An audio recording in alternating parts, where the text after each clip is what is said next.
Credit to Nevada, they're very good. That's why they're in first place in our league.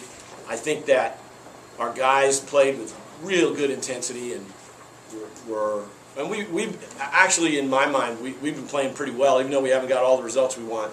Our overall basketball quality is getting higher, and that's a very important thing for our program, short and long term. We made some defensive breakdowns that allowed Story to get some looks, and he's not a guy you can leave open. And I thought we closed that window or that hole in the second half, and then Ches got us in the second half. And some of that's just his talent. I mean, he's just catching the ball and beasting it forward and knocking guys out of the way and scoring. I don't know what you can do about that. I thought overall, we did the things we needed to do to win the game. Yet, with 4 minutes to go, I don't know what the score was, real close, 3, 4. We just couldn't get that one stop and counterpunch to get it one and get them on their heels a little bit. We just couldn't get that, and I really thought that was a difference. And some of that is because Nevada is playing like a team that's in first place. They got a lot of poise, a lot of determination.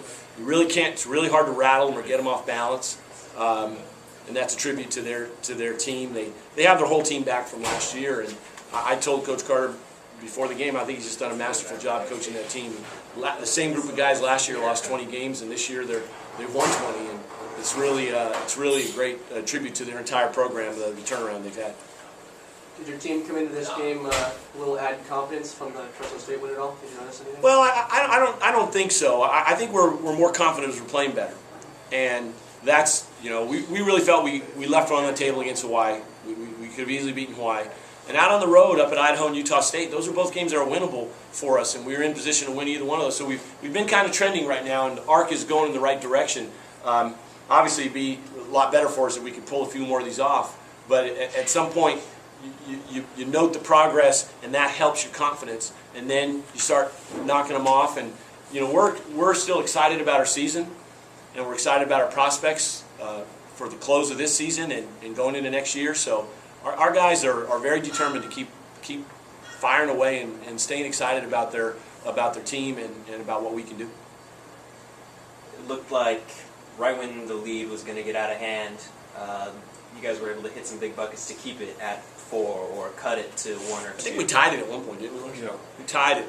Yeah. Well, again, I know a lot of people watching games often get caught up in the score, like, oh, you're down 15 or you're up 8, and a lot of that's just a mirage. You're just going at it, and you're what everybody wants to do is try to get to the obviously you like to blow every opponent out. Since that never happens for almost anybody ever, you want to get to the 8-minute mark with a workable margin, 6+.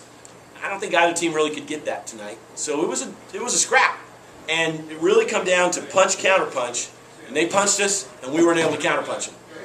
And that separated us. Those last 3 minutes, it was a 5-point game. We turned it over. They went down and converted a basket to Ches. Now it's a 7. We don't score again. They score now. Now the margin's out of our hand. But I think certainly to play like we did with the team that arguably is the best team in the WAC is pretty good progress for us, and shows that this team is not done growing and not done fighting. I was going to say, are you proud of your team to some extent tonight? You guys seem to play a good overall game. Yeah, look, every coach I know is an intense competitor. I've never met a coach who wasn't an intense competitor. So I am, and it hurts to lose. I mean, it just does. Anyone who's a competitor that I know, most people I know who are competitors, hate losing more than they love winning, because it's you put your heart and soul into it, and all of our guys do that. But at the same time, we really have to stay balanced and measured. We have to understand where we're at as a team, where we're at as a program, and yeah, we're making strides, and this team is getting noticeably better, and we just have to keep pushing and get some more wins and go to Vegas with the confidence that we can beat any team in our league. All right, great. Thanks. I was going to one more. Talk about the shoes real quick. Shoes and suits?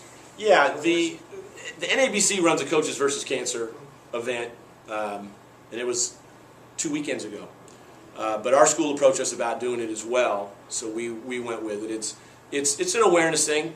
Cancer is certainly touched my life, and most people I know, cancer has touched their lives in one way or the other, taking a loved one or multiple loved ones. And anytime you get an opportunity to draw attention to that, I think you gladly agree. And if people ask us to wear tennis shoes on game night, I'm perfectly comfortable doing that if it helps raise anybody's awareness to what needs to be done as a society. We need to keep battling cancer, because we're gonna beat it, and